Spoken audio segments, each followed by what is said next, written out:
So what was the most important thing you've learned during your journey with UST? The most important thing is my journey. Sobrang hirap kasi naranasan ko maging pinakamababa. Tapos nakakuha din kami, naka-experience din ako ng Final Four. Although di ko na kuha yung championship na gusto ko talaga. But I'm still happy with the outcome kasi yun, we fight our country. So as someone na nag-stay sa UST for 5 whole seasons, anong legacy na lang gusto mong iwan sa team? Yun nga, sad to say, hindi ko na bigay yung championship talaga na gusto ng mga tao or mga UST community. But naniwala ako, maybe soon na marating din ng mga teammates ko, yung mga holdovers. Yeah, and what's the next plan for your career? May plans ba mag-pro? Of course, yun naman yung goal eh. Yun naman yung pinaghirapan ko from my college na gusto ko mag-succeed din sa pro. But whether local or international, kung sinong willing to accept me or willing na ma-fit ako sa system nila, I'll do it.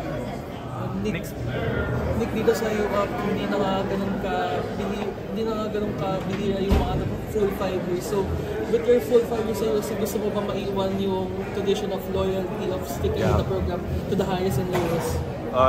Actually, hindi lang yung pagiging loyal ko yung gusto ko instill only to UST, but also sa lahat ng schools, sa 8 teams na, or 8 schools na meron tayo sa UAP na mahalin nyo lang lagi yung school nyo. Kasi I believe in the process na yung mga naranasan nyo ngayon, may balik yan eh. Kasi may purpose talaga si God na kaya ganyan yung nangyayari sa career nyo or ganyan. Kasi lahat tayo may negativity eh. Just think of the positive outcome na lang talaga lagi. Although, yun, may ups and downs tayo as a players. Trust the coach, trust the system, trust our learning.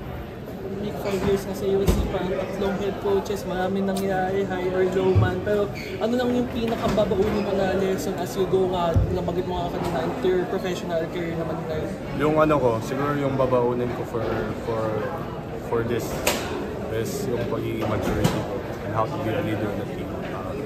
Before kasi, more on it's only, hindi ko naman sinasabi or binubuhat yung sarili ko.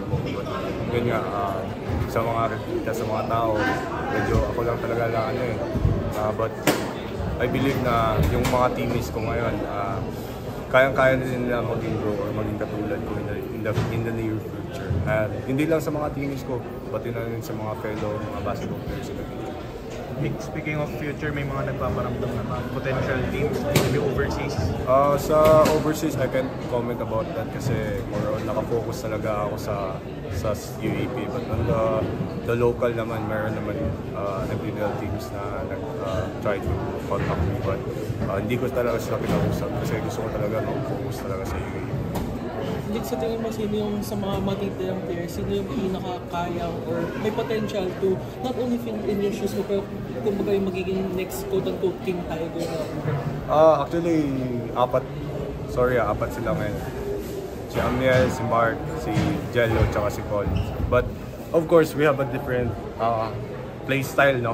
Iba-iba yung play style namin. But kung sino man magbigay ng moniker or kung sa kanilang apat, I think deserve naman nila yun. Kasi yung loyalty din na binigay nila sa UST. Masasabi mo bang naiwan mo lahat na pwede mo maiwan for UST?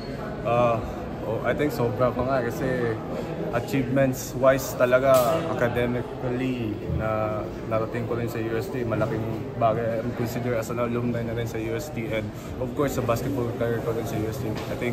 I think it's better to ask yung mga tao kung dapat pala ako na makaiwan yung ganong klaseng legacy. But hoping for the best in the future lang din na makamit ulit yung Corona sa Espanya.